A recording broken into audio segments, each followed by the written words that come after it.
د امام صاحب رحمه الله نه یو چا تپوس پوښتنه وکړه چې ای امام صاحب د حضرت علی کرم الله وجهه او د امیر معاویه رضی الله تعالی عنه په مابین کې کوم اختلاف ول او کوم کسان پکې مړه سول شهیدان سول د هغه په باره کې ته څه وایې ستا څه رایه ده ورونو په دې هره زمانه او هر دور کې فتنې نوي شکل اختیاري نوي شکل کې د ده په زمانه کې د نورو فتنو ترڅنګ یوه لویه فتنه د هغه هم وله دا به غرضي خلک ول او دا غرضي پوښتنې به یې کول دا د یو چا په غم کې لام نه ول نه د امیر معاویه رضی الله تعالی په باره کې ول او نه د حضرت علی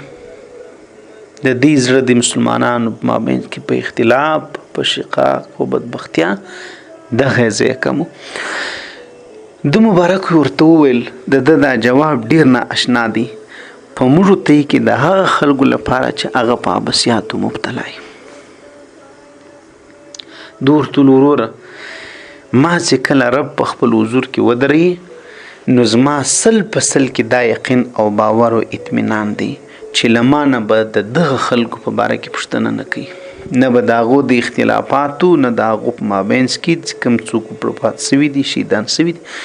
د دې متعلق لما څه زما رب چې ما په خپل حضور کې ودرې یو څه پوښتنه بلام نه کوي اما هغه خبرې چې زه په مکلف یم د هغو په باره کې بله ما سره ضرور پوښتنه کیږي دا زما ایمان دی په دې زما باور دی په دې زما یقین دی نو زه د هغه خبرو څخه نه خلاصېږم د کومو باره کې چې زما څه تپوس او پوښتنه کول کیږي او زه مکلف یم هغه خبرو ته چې هغه خبرې له ما څه پوښتنه نه کول کیږي عزیزانو موږ څو غونه ډېر د پالتو او عباسیاتو دپاره هم ځان فارغه کړی دي دا سوچ په موږ کې د سره څه نشته چې بابا زه خو د خدای حضور ته ورځم رب به له ما څه پوښتنه کوي چې تا هغه شپه څنګه تېره کړله او ورځ څنګه تېره شو مثال یې ترې راواخلئ دا د جمعې شپه ده او د راتلونکې ورځ د جمعې ده د پکنیک غم له موږ سره شته دغه کې د موټر د تللو د پیسې هم موږ لرو مسکین خوار غریب درپدره بیچاره مري دي نو ودي مري مثال درته دغسې تاسې نورې خبرې پر قیاس کوي دا به نو نفس پر موږ چاغي زورور بي پړی به یې راکې اچولي که به نه موږ به د نفس غلامان شمېرل کېږو او که به نه ته په خپله فیصله وکړي د جمعې لمانځه له موږ هغه وخت راځو چې امام خطبې ته درېږي ولې په دې نور وخت کې هغه ثوابونه ستا نه دي په کار دا راته وایه چې ته آیا دغسې د یو خپل دین هغه ضروري خبرې زده کول چې د هغو زده کړه ستا لپاره تر خوراک او تر څښاک هم مهمه ده هغو ته ستا ضرورت نشته دغسې نورې سل خبرې ته یې راواخلي پر قیاس یې کوي د باچا لورې ته یې چش ورکړي ول سل ګونې مرچ ول اور نور ول نورې د مرچو د قیاس ور واچو نور به موږ د خپلې خبرې پر دغه یو دوه مثالو باندې قیاس کو زه خو به ډول راولم ځکه زما کوزده ده یا مې واده دی که خلک د خوب وځي که ازار کیږي که ښه کیږي که بد کیږي که لمونځ قضا کیږي در سره به ورته غورځم که الله راضي کیږي که ناراضه کیږي دغه خیال موږ سره شته د خدای نافرمانی دومره په جرأت باندې کول دا له ما ورته وایي چې زه د خدای بیریږم څنګه بیریږم دومره په علل اعلان باندې کول دومره سترګه نه سوځېدل په دې که 10,000 ځي او که 40 او که 80 او که لک وډمانو ته خلک پر یو مجلس باندې 2 لک روپۍ ورکوي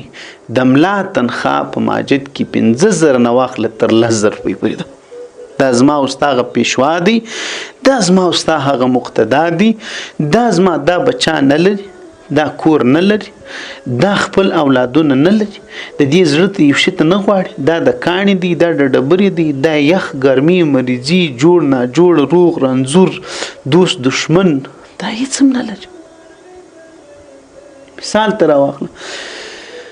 وی وخت یو بزرګو دا راغلی دی په یو جومات په مسجد کې په امام پسې لمونځ کړی دی چې لمونځ وسو نا بزرګ سرمایه‌دار و ولاړې کور ته د کور څخه ښه ډېرې پیسې راخیستې دي امام ته یې ورکړي دي چا پوښتنه ځینې وکړه په خپلو متعلقینو کې چې دا کار دې ولې وکړي ول دور تویله ما چې د امام پر قرات باندې غوږ ونیوی امام خطاوتی زما په زړه کې دا راغلل چې وروره زړه یو ځای مصروفه دی کیدای شي د غریب مالی مجبوري لري اولاد نه جوړي کور کې د اولاد د کپړو څه نه او د مثال د یخ د پاره څه نه بل څه نه بل مثال چې پښتنه وسوه حقیقت کې هغه سی هغه لمونځ مکرو دی بیا چې ملا ولاړې او زړه بل ځای مشغولي بلا خو موږ منځو باندې خبر نه څو رکعات اوس خدای ته علم دی دویم پلا پاغه کې دغه رقم خبرې موږ څونه ډېرې کوو په دغه څونه ډېرو ابسیات خبرو باندې موږ مبتلا یو موږ ولې دا په سوچ کې نه راګرځي موږ ولې دا په فکر کې نه راګرځي زما دی په لک او په 2 لک په 10 لک روپۍ کار نه کیږي خو د ملا کار بیا په 15,000 روپۍ کیږي زه دې ځای ته حیران یم چې د یو سړي خالي د غوښو خرچه 80 لک روپۍ راځي د کور د کار خرچه در 1 ارب روپۍ پر رسیږي 1 ارب یا مثال هغه څو 1 کروڑ روپۍ پر رسیږي د کور خرچه در کروڑ روپۍ ملا صاحب ژوندی او مړی په هغه 15,000 روپۍ باندې سوچ کول پکار دي